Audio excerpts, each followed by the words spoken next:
You know, the story is very beautiful ancient Vedanta story.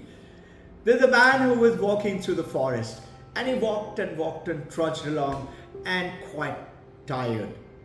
He was thinking, I'm really tired. And he found a beautiful glade, a green grass, and wonderful rivulet, a brooklet is flowing through. And there is one solitary tree, looked very nice and attractive. He said, let me go and rest under the tree. And it appeared clean and nice and not anything disturbing. He goes there and lays down and goes off to sleep. And a nice restful sleep, after about an hour or so, he wakes up and he says, I'm really hungry. I wish. And he started imagining, thinking about those best of the food that he has ever eaten or could dream of. Suddenly, plate starts to fly, big thali filled with food. Food comes, what he was thinking of. And coming hot food in front of him. Biryani and puri, and imagine the garlic chicken and whatever he could think about. And he was surprised and hungry. He ate it. And after that, he was thinking, lovely if I could have some cool drink. Strangely, a platter comes with a cool drink. And he was wondering, how is it all this happening? Somebody is fulfilling it. My lucky day. And now he thinks, I'm really tired. I wish somebody can massage my legs were paining so much. And there comes a pretty young lady comes in and says, sir, I am to massage your leg. He was shocked like hell. He was a little surprised. But okay, food is come, drink is come, lady, so she is massaging. He's saying, you know what? Today I had a wonderful day. And a tiring day to the walk, but under this tree, whatever I am thinking, it is happening. And I hope this forest doesn't have any tigers around. And there comes the tiger. Just imagine, this man is, oh my God, tiger, I hope he doesn't eat me up. The tiger comes and eats him up. You know what? That was a wish-fulfilling tree. And this wish-fulfilling tree, you will be shocked to hear, is within you and within me. It's always there, that Aladdin's wonder lamp. You have to just rub it. What is that? You can see me and hear me, right? How? You will say, why? Through my five senses, through my eyes I can see you, through my ears I can hear you. Vedanta says not true. And this is the beautiful creation of the ancient India. Our rishis have talked about is I am that. What is that? You are not seeing me, hearing me because of your vision or your hearing. You are seeing me, hearing me, teaching, testing, touching the whole world, the universe, and because of your consciousness. As per Taittiriya Upanishad, this consciousness is Ishvara. Satyam Jnanam Anantam Brahman. Brahman is Ishvara. Don't mind the little Sanskrit. It's Taittiriya Upanishad tells us. What is it telling? Ancient rishis have discovered these messages from the universe. They received it and laid it down for us. You and I need in the modern world today. Bring the balance of the ancient India's rich heritage of Vedanta and couple it with the latest of the education. What does the education do? Train the mind to think. Just think. 60, 70 years ago, our parents, could they think about a TV, a mobile, or the world around like the flying? You know, 1902, the first aircraft flew in 2nd December. Wright brothers. Just 18 days before, on 15th of November 1902, there was an exhibition in which Mr. Bishop Wright, father of Orville and Wilbur Wright, was to inaugurate. When he inaugurated, cut the ribbon, the journalist asked, sir, your two sons of God are stall here and they're saying they're going to fly. What is your opinion? Do you know, Mr. Bishop Wright laughed and he said, laughed meaning not really ha ha ha, just little smile, and he said, do you know, my sons do not believe that if God wanted us to fly, God would have given us wings and feathers. It's written in London Museum gold letter. Go and have a look at it. I'm trying to bring it to your point that Bishop Wright could not think, but Orwin and Wilbur Wright could think. Training the mind to think the impossible made us start to fly. How would you like to fly? Make your mind train to think. Think big. Think dream. Dream big. This is what happened. That wishful tree, that Alan in Wonderland is in your consciousness. That consciousness is, as per Taittiriya Upanishad, as per Vedanta, has created the whole universe. The galaxies, the planets, the mountain, the ocean, the rainforest, the desert, the people, your partner. You thought it would be great. I am earning enough now. I would like to have a lovely partner.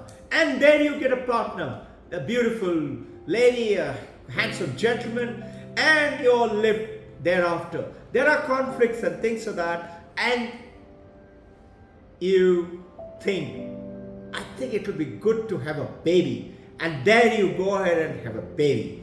And you say, oh, it just happened. We planned it. You thought about it. Why don't you realize that unconsciously you're manifesting your conscious world?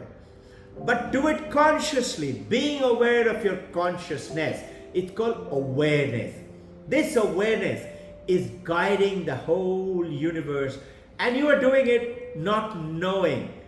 Know it. You know, there is this beautiful, powerful essence is within you and me. If you and I know about it, Vedanta is telling you, you can attain anything. Look at it. Great masters of the world have created great things. By doing what? Only thinking, only wishing, and they may have thought, it's not possible. Then it doesn't work. The faith comes in, faith helps. So when you go down to a temple, Lord Shiva, Mother Kali, or Jesus Christ, or Allah, Muhammad, you go and pray. And you say, Mother Kali, I don't know how. I want a beautiful bungalow. I got only saved 3 lakh of rupees. I don't know how. I don't care. You do it for me. Have you noticed that young children, they're persistent like that? There is a little story of a boy who was about 7-8 years of age, played like hell in the evening and dozed off to sleep. It happens, no? And he slept off, and mother and father came back tired and said, oh, it's okay, let him sleep for a while. 9 o'clock, the boy gets up. Now the boy wants to play. Father and mother is very tired, and they somehow played for a short while, and after that they say, come on, it's bedtime. 10 o'clock. They go to bed. Son has already had his little sleep. He is not feeling very happy to go to sleep. Anyway, dad and mom is told. So dad, mom and baby sleeping in between, the boy. After some time, he can't sleep. He is tossing and turning. Father and mother gone out to sleep. Too tired, no? After a hectic day. After a while, the boy tells, Mom, I want water. Mom says, water? Hey, Dad, give him a little bit of water. Dad says, okay, groggily gets up and goes and gets some water. Gives it to the boy. He takes a sip and he says, Dad, not this water. I want cold water. Actually, he doesn't want to drink. He just wants to keep awake and keep himself busy with the parent busy. Parents are drowsy, sleepy. The dad quietly goes and gets from the fridge some cold water. He brings it, gives it to the boy. He drinks it a little bit and puts it aside. This is the second time now. After a while, boy is turning it on, tossing, can't sleep. Father, mother gone up to sleep. After a while, boy is saying, 7-year-old, Dad. What, son? I want some water.